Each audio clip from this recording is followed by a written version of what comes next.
So, as crazy as this sounds, today we're not talking about fighting games. Fighting games are some of my favorite genre of video games, obviously. But that doesn't necessarily mean I just exclusively play fighting games. If you've watched me stream on Twitch, you'll know I've also played Tarkov, Call of Duty, Cold War, yada yada yada yada. Today I wanted to talk about a game from a completely unrelated genre to fighting games. League of Legends.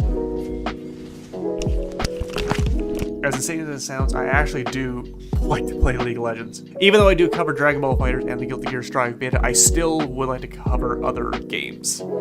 So I would like to probably talk about in the future, hopefully sometime, either Overwatch, Super Smash Bros. Melee, or as crazy as it even sounds, frickin' Mass Effect or even XCOM. So, but today we're talking about League of Legends.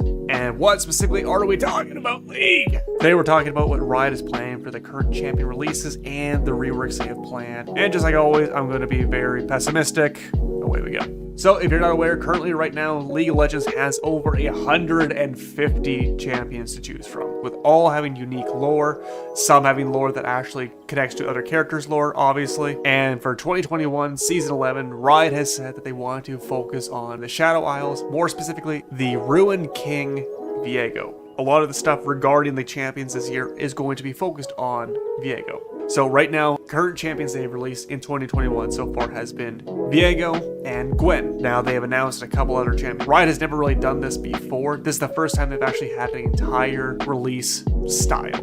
Normally they just hoof whatever champions they want, so this is very unique. And honestly, I do really like this. Seeing characters come from the lore, it's really fun. I mean, people were very pleased getting to actually play Yone and Senna. Absolutely phenomenal characters. So currently, if you're not aware, Riot has actually said that for 2021, they want to release 6 new characters. One for each role, except for mid, which they want to hoof 2. One being a mage, one being an assassin, because mid is such a crazy lane. They also said they were going to do one rework, which is already announced. Dr. Mundo, and they've already announced a rework for next year too. Udyr. So, why am I talking about this? So I really wanted to talk about Riot's actual plan for new champions, and if I was actually pleased with it, or if I was not pleased with it. If you watch this channel, you know that it's very rarely I'm ever talking about something I'm pleased with. Unless I'm talking about Hades, we're probably not talking about anything too flawless here. So what is the actual crap surrounding Riot's release schedule? If you're not aware, Riot has done a poll to see the next character to be reworked. The first time Riot did this was a couple years ago. Now, the last characters that are available to be reworked were Fiddlesticks, Sylvana, Volibear, Nocturne, and Dr. Mundo. And the winners were Fiddlesticks and Volibear. They were so close they actually decided to do 2 instead of 1. They did another poll, which Udyr won, with the 5 picks being Udyr, Skarner, Quinn, and Sylvana again, as well as Nocturne. So,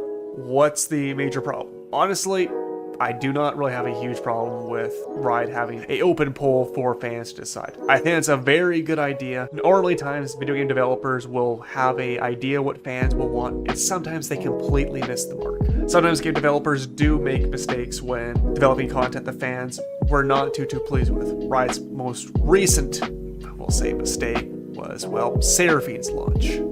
But if we look at a character that fans were very pleased with, we can take a look at characters like Yone, Set, and even Viego. Having fans choose the next rework is actually something that makes it more interesting and actually lets the fans kind of choose what they really want and what's a character they really want to actually be reworked. It seems like a no-lose situation. So, why am I talking in such a pessimistic tone? I don't know. Currently, they're making 6 new characters a year, and they're doing 1 rework a year. So 7 pieces of content, averaging around a month and a half to 2 months between each new character and or rework.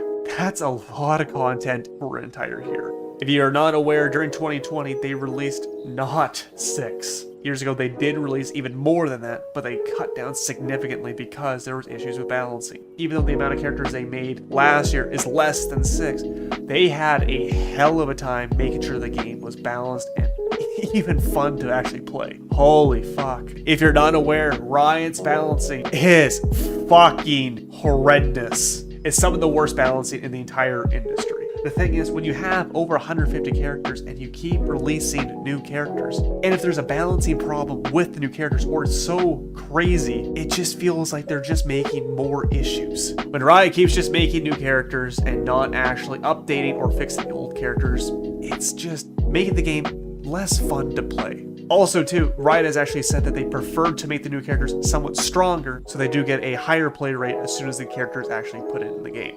That just makes more issues for the game. If there's no new characters added, Riot still has problems with balancing. Sometimes they will make a problem that is not a problem. They will try to solve a problem and make the problem 10 billion times worse, or create two problems. This is not uncommon. The thing is, characters actually need reworks, and the characters that are actually in these pools are not getting done. It's not they're going to be 6 characters and then 3 characters are getting reworked. It's 1. We're going to get the Udyr rework in 2022 and hopefully the Mundo rework in 2021. That would mean if, say, someone wanted, say, the Skarner rework, they would have to wait until at earliest 2023. It's not great for the game. Honestly, there are a ton of characters that need reworks. It's making a problem and not solving the problem. Honestly, as crazy as it sounds, I would really like to see Riot reduce the content put in the game. I would really like to see Riot have an equal balance between new characters and reworks.